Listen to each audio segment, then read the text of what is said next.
This is an ABC News special report. Good afternoon from ABC News headquarters here in New York, and we come on the air at this hour after reports that the U.S. Capitol has been put on a security lockdown.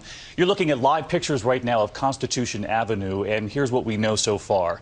Sources telling ABC News that there are initial reports someone tried to ram the gate at the White House and then fled to Capitol Hill, where there were then shots fired. It is unclear who fired those shots, but as you can see, there is a significant police presence at this hour, and a number of emails have gone out alerting folks on Capitol Hill and at the Supreme Court to stay inside. And I want to bring in our senior Washington correspondent, Jeff Zeleny, who reports on Capitol Hill for us. And Jeff, you've talked with your sources. What are they telling you? Well, David, we've talked to three senators who witnessed these shootings. They were standing outside the U.S. Capitol building, around the Dirksen Senate Office building, to give you some perspective, just about a block across the street from the U.S. Capitol. Senator Bob Casey of Pennsylvania very calmly told us a few moments ago he heard at least 3 shots fired. Senator Sherrod Brown was also walking there. He said he heard more. Police officers told these senators to get down under vehicles nearby, and they eventually made their way back into the U.S. Capitol, which, David, it is on lockdown. We are on the Senate side of the Capitol. A lot of police activity outside, and senior Senate aides are telling ABC News that one Capitol police officer was shot, not confirmed, but this senior Senate aide is telling us that, David. So a very active scene here at the moment. Again, reiterate that point where we believe that one person has been shot, Jeff?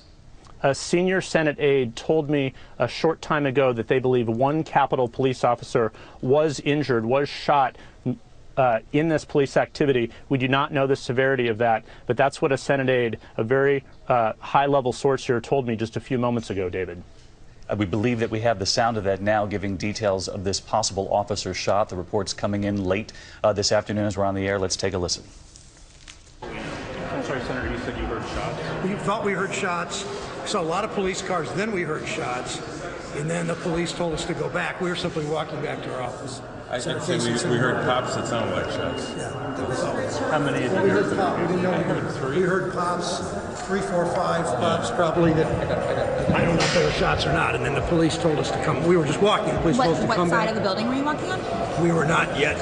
We were in the grassy area out this way, that walkway where people park. Okay. And then they told us to get behind, told us come back and get behind a car, and then take it from there. How close to these now? You were just outside the Capitol, I'm sorry, or were you on the other side of Constitution? No, we're just in the grass right now, walking towards. It sounded like it was right outside of Dirksen.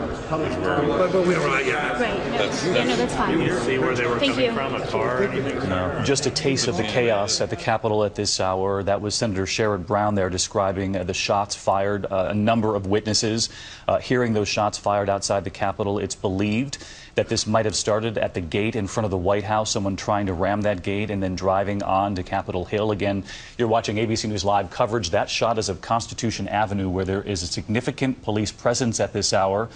We are learning from our sources right now that there could be a suspect reported dead on the scene. That is just coming into us. I want to turn to Jon Karl, who's at his post at the White House.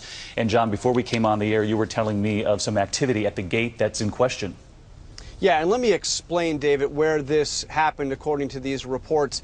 This is not really a gate to the White House. It is a vehicle barricade on 15th and Pennsylvania Avenue, 15th Street and Pennsylvania Avenue. It's right in front of the Treasury building, which, as you know, sits right next to the White House. And as we understand, the vehicle ran into this barricade, and then there was a pursuit, we are told. Unclear exactly how long that pursuit was. We're told it was a short pursuit, and that vehicle is the one that ended up there on the Capitol, on the Senate side, there on Constitution Avenue, where you see all that activity and where those shots were fired.